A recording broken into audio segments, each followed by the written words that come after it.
খুবই ইন্সপায়ারিং। আমার কাছে মনে হয় যে মানুষ এতদিন এই ফ্রিডমটা ছিল না, যে তারা নিজেদের যেসব থটস বা নিজেদের যেসব চিন্তাভাবনা যাই হোক সেটা এক্সপ্রেস করতে পারার। বাট ফাইনালি হচ্ছে এখন আমাদের সবার জন্য খুবই একটা মানে গর্ব করার মতোই একটা ব্যাপার যে এখন সবকিছু আমরা ওভাবে নিজের মতো তুলে ধরতে পারছি। অ্যান্ড এখানে দেখলে আসলে it's only inspiring for me. আমার কাছে এটাই মনে হয়, আমি নিজে একজন artist, so it's very inspiring যে সবাই এত ধরনের সুন্দরভাবে চিন্তা ভাবনা করে এত ক্রিয়েটিভিটি এনে হচ্ছে এরকম কিছু কার্টুনস করেছে। সো এটা it's a very good feeling and it's a very proud feeling.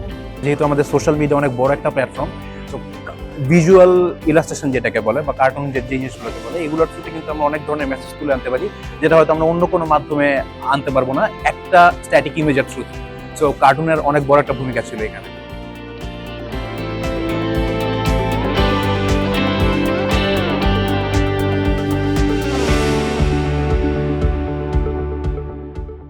I think it's kind of democracy helps to shape cartoons, and cartoons can shape democracy. For example, I think a lot of people are feeling a little more free to express themselves now here.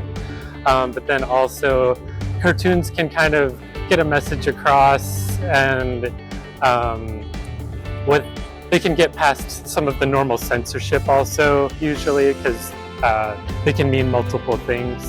So you can say, oh, I didn't mean to say that, but everybody knows that's what you really meant.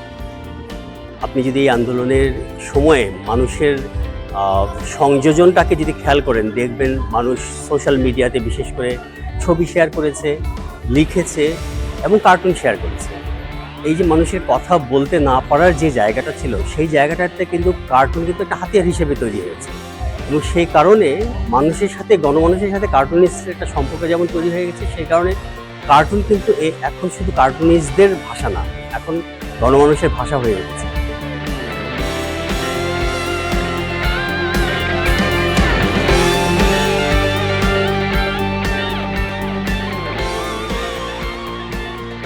একটা দীর্ঘ সময় ধরে আমাদেরকে আসলে দাবিয়ে রাখা হয়েছিল। অনেক আর্টিস্টরাই তাদের আর্ট প্রকাশ করতেন। আমাদেরই একজন টিচার, তিনি অনেক সুন্দর ক্যারিকেচার করতেন, কিন্তু তিনিও প্রায় ওনার অ্যারেস্ট ওয়ারেন্ট ছিল, সো ক্যারিকেচার উনি অফ করে দেন। অনেক আর্টিস্টরাই কিন্তু তাদের হাত থেকে কলম ফেলে দেয়। কিন্তু আমার মনে হয় যে এখন যে যার জায়গা থেকে অনেক অনেক কাজগুলো করছে। আমি নিজেও অনেক প্ল্যাকার্ড ডিজাইন করেছি, সো ভালো লাগছে, ভয় লাগছে না কোনো। আবু সায়েদ আর মুগ্ধর ছবি এঁকেছিলাম এবং মানে রং করেছি। যে শেখ হাসিনা যে হেলিকপ্টারে করে চলে যাচ্ছেন দেশ ছেড়ে, আর নিচে বাংলাদেশের জনগণ বিজয় উল্লাস করছে, ওই বিষয়টা। সো টোটাল একটা পিকচার খুব সুন্দর মতো এখানে সবচেয়ে রিয়েলিস্টিক আমার কাছে লেগেছিল। আসলে এখানে এসে পুরানো স্মৃতি আর কি তাজা হয়ে যাচ্ছে। আসলে আমরা যেই দিন পার করছি ওটার থেকে আসলে অনেক কিছু আমাদের স্টুডেন্টদের থেকে সাধারণ মানুষের অনেক শিখার আছে। কারণ যে এখনো মানুষ দেখলাম যে স্টুডেন্টদের অনেক গালি দিচ্ছে যে ওরা রাস্তায় কেন।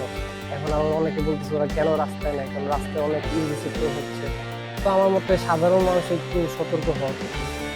কিন্তু এই পুরো সময়টাই আমরা প্রতিবাদ করে এসেছি কোনো না কোনোভাবে, এবং কার্টুন প্রদর্শনী, কার্টুন যারা করেন তারাও এখানে স্বৈরাচার থাকাকালীনও প্রতিবাদ করেছেন। কিন্তু এখন যে আকারে করা যাচ্ছে, একটা গণ অভ্যুত্থানের পরে যেই প্রকাশের সুযোগটা রয়েছে, এটা তো আগে সেরকমভাবে ছিল না।